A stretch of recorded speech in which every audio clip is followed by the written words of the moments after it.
Hello students, I am Lokeshwari, working as a clinical instructor in Khalsa College of Nursing, Amritsar.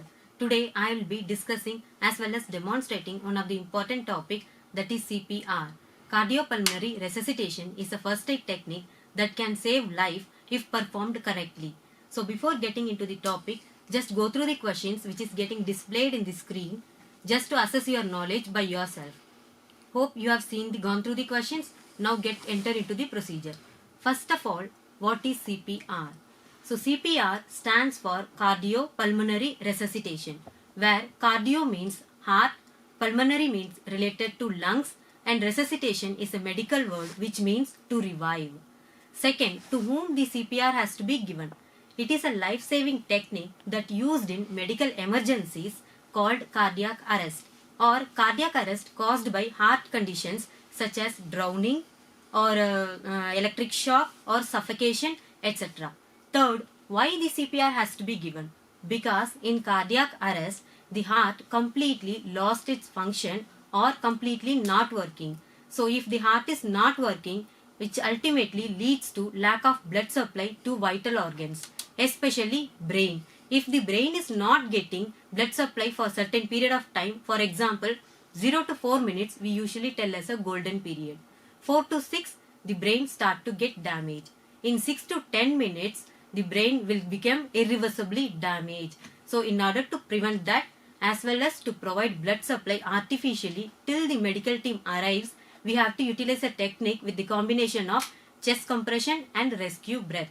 If CPR has been given by bystander effectively, it will increase the chance of survival because approximately 95% of the person dies before reaching the hospital. If CPR has initiated in 0 to 4 minutes and defibrillator has provided within 10 minutes, there will be increase in chance of survival up to 40%.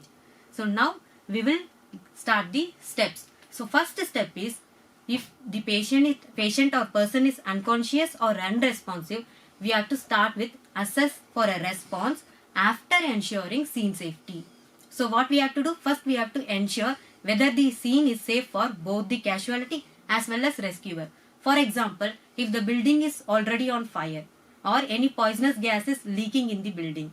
Third, if the victim is in the middle of the road, then that scenario is definitely not going to be safe for both the casualty as well as rescuer. So what we have to do? We have to move the person immediately to a safer place, or then and there itself without wasting a time we have to start with the further procedures. So what we have to do? We have to assess the response of the victim. So how we have to assess the response? By tapping both the shoulders only, not single shoulder, or by shaking. We have to tap both the shoulders hardly as well as we have to shout near the ear of the person. If you know the person name, you can call by his name. If you don't know the person name, you have to call like, are you okay? Are you okay? So there will be two scenarios. If the person is responding or breathing normally, you have to make the patient in a recovery position, then wait till the medical team arrives. Or else, and you have to ensure that you should not leave the patient alone till the medical team arrives. Second scenario, if the person is not responding, then immediately you have to activate the emergency response team. So that is your second step. So how you are going to do that? If you are alone, then you have to call by yourself with the help of mobile phone or any communication system that is present around you. Suppose you are in a public place, then you have to shout for help. For example, help, help, somebody please help. So in that situation, what will happen? People around you will gather. So if now people will start to gather around you, still you need to confirm whether the ambulance has been called for or not. So how you will do that? You have to point a single person in the group. Like for example, ma'am in pink suit, what is your name? Smita. So Miss Smita, please call the ambulance. Okay. So now I am sure the person will definitely going to call the ambulance. But still I cannot wait till the medical team arrives, because as we discussed already, if in 0 to 4 minutes is our golden period, we have to try to save the person's life if the person is in cardiac arrest. So I have to ensure whether the reason for unresponsiveness might be cardiac arrest. So how I will confirm? By checking the carotid pulse. So where is carotid pulse? So here you can see the trachea and neck muscles. In between you can feel the bulge. So first groove, you can feel the carotid pulse. So how long you have to check? For at least 5 seconds, not more than 10 seconds. For example, 1,000, 2,000, 3,000, 4,000, 5,000. So for at least 5 seconds, I have to check the carotid pulse, but not more than 10 seconds. So here again two scenario. If the person has pulse but not breathing, then I have to provide rescue breath till the medical team arrives. In second scenario, if the pulse is not there, then I cannot wait anymore further. I have to start with the chest compression within 10 seconds. So in that 10 seconds, what I have to do? I have to ensure whether the person is in the flattened hard surface, one thing. Second, I have to be in a position where I can provide a vertical pressure.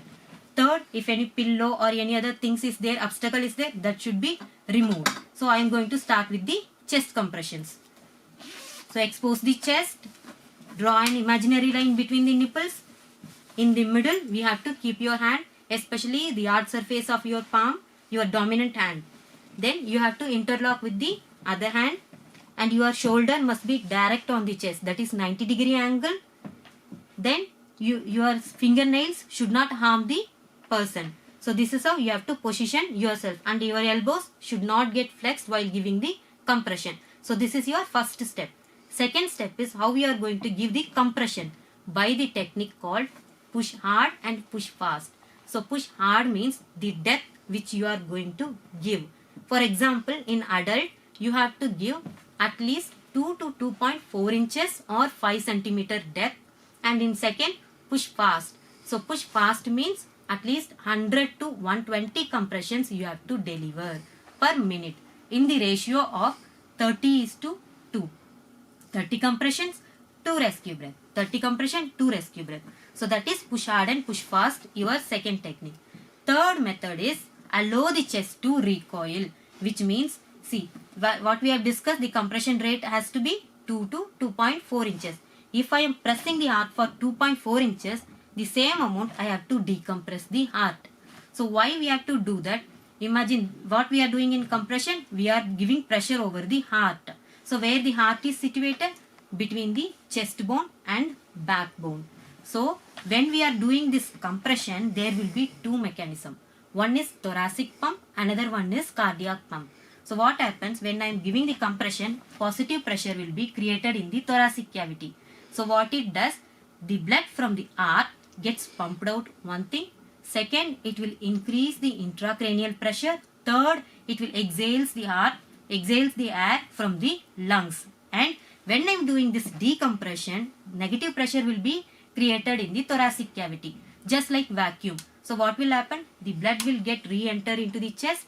It will lower the intracranial pressure, and the air will get enter completely into the lungs. So that is why allowing the chest to recoil, the same amount of compression and decompression is very, very important. So that is your third step. So fourth step is we have to provide effective ventilation with visible chest raise. So how you will do that? By three methods. One is mouth to mouth. Second one is mouth to mask if it is available in the first aid kit. And third one, if advanced medical supply available, you have to give with the ambu bag mask and ventilation. So before providing this rescue breath, what you have to do is a small thing in between.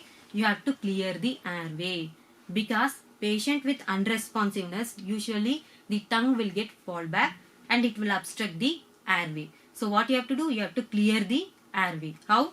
By a simple technique called head tilt and chin lift. So use your palm, keep on the forehead, use the two fingers under the chin, head tilt, chin lift. So now the airway is clear. So what you have to do?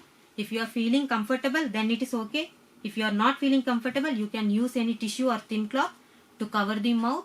Take a regular breath. Then use this thumb and index finger to pinch the nose. Take a regular breath.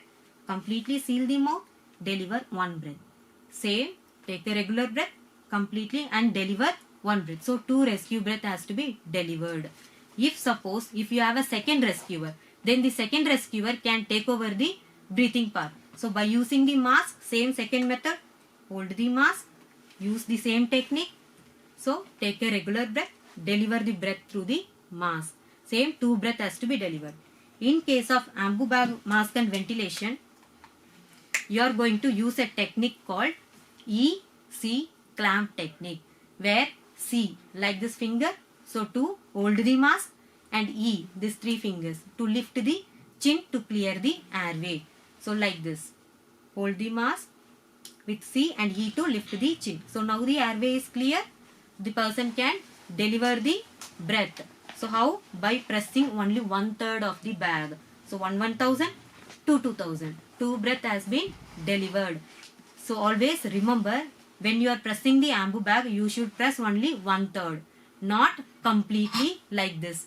So when you are doing this, you will hyperventilate the patient. So that is our 5th point in high quality CPR. You should not hyperventilate the patient. So why? Because if you are hyperventilating, the lungs will get damaged, one thing, and the second thing, it may enter into the stomach and stomach content may get aspirated. So you should not induce any complications. That's why you should not hyperventilate the person or casualty. So now the 6th step is minimal interruption, which means whatever you are doing to stop the chest compression, in between if you are stopping the chest compression, you have to regain within 10 seconds. Not more than 10 seconds, you should not stop the chest compression. For example, if you are giving rescue breath, must be less than 10 seconds. If you are exchanging your role with the second rescuer, for example, after 5 cycles, I am going to exchange my role with the second rescuer. How it has to be done? So immediately I will come and take over the head side and that person will take over the chest part. So this is how we should not waste time. This 10 seconds I will utilize to check the carotid pulse or to check the response of the person. So we should not stop the chest compression for more than 10 seconds. In certain scenarios, what will happen? Medical team has been arrived. They start to put ECG leads or try to access IV line. Even that time also you should not stop the chest compression. So this is the main 6 steps of high quality CPR. Hope you all are clear with this step in the adult. Now I am going to demonstrate continuously without any explanation. So first, you are seeing a person with unresponsiveness. What you have to do? First you have to ensure the scene safety. Yes, my scene is safe. I am going to check the response of the person. Are you alright? Are you alright? So the person is not responding. Immediately I will shout for help. Help, help, somebody please call the ambulance.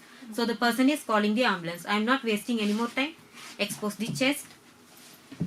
Being in a position, draw an imaginary line between the nipple. Place your palm over the chest and completely 90-degree angle. Start with the compression in rate of 30:2.